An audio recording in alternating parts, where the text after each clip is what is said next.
Alright, what's up guys? Today I'm going to be showing you how I overlube my Thunderclaps. This is probably one of the most requested videos that I get, and the thing is, this is probably one of the easiest lubing methods you will ever have to deal with. So let's get right into it. Okay, now I imagine most of you already know how to do this step, but in case you don't, lubing the core is extremely easy. First I take out all the screws, the washer, the spring, and everything from here, and then there's basically just a little, round part at the bottom of the center, and I will drop lube in there.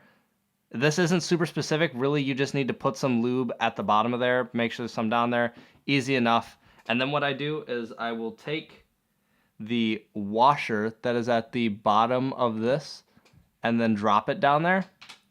And then I will go ahead and put lube on top of that as well. So now there's basically just lube sandwiching the washer. Now, like I said, you don't have to be that real specific with it. Basically, just make sure there's lube down there and you'll be fine. This really is, you don't have to be that detailed with this.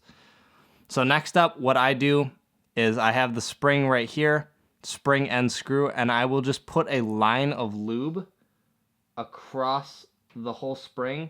And then at the spring head, I will just put lube around the whole base of this. So there's just lube here, there's all over that. I don't know how well you can see it, but there's now lube on that. Then what I do is I drop this in here, I'll push it to the bottom. You can see there's lube coming off here. Normally I would do this with like a little cloth or something, and I'll just grab this and just turn this to break in the lube slightly, and I will do this to all 6 centerpieces. Basically just make sure there's lube in there and you will be good. Now the next step is I will take lube and I will put it all over this, right where the basically center stock will come in contact here, and then I will go ahead and screw the core into this. Okay, now here's pretty much where the overlubing portion comes in. I will take out a single edge and I will just put lube on it. So let's go right here.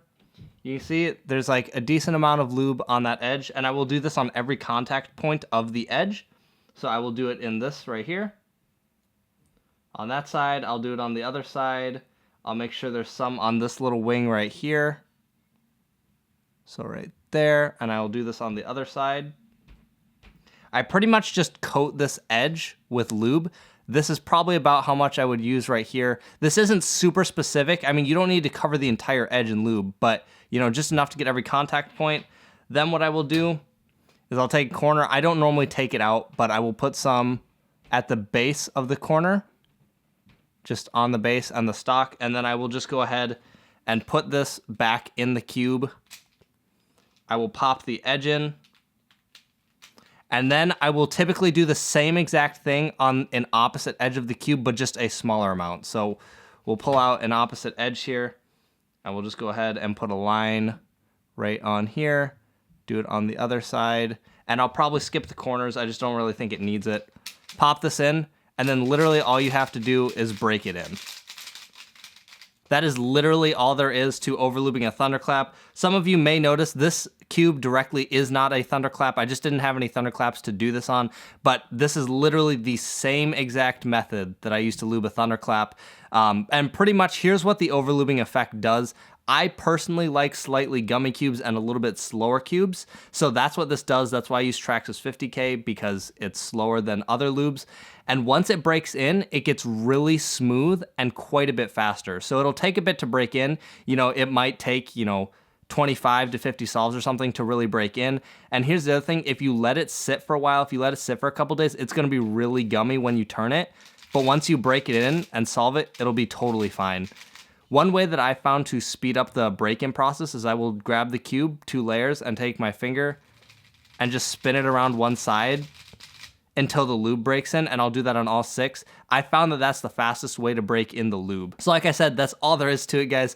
Super simple. This is how I do it to most cubes. And honestly, with most cubes these days, all I do is I just spread open a cube and I will just drop lube on the corner/edge, do it on the opposite edge, and then just turn. You don't have to be super specific with it, really easy. And now personally, what I would recommend doing is just add small amounts at a time. You can always add more. You can't really take it away as easily without cleaning it. So yeah, there you go guys, super easy, and I'll see you later.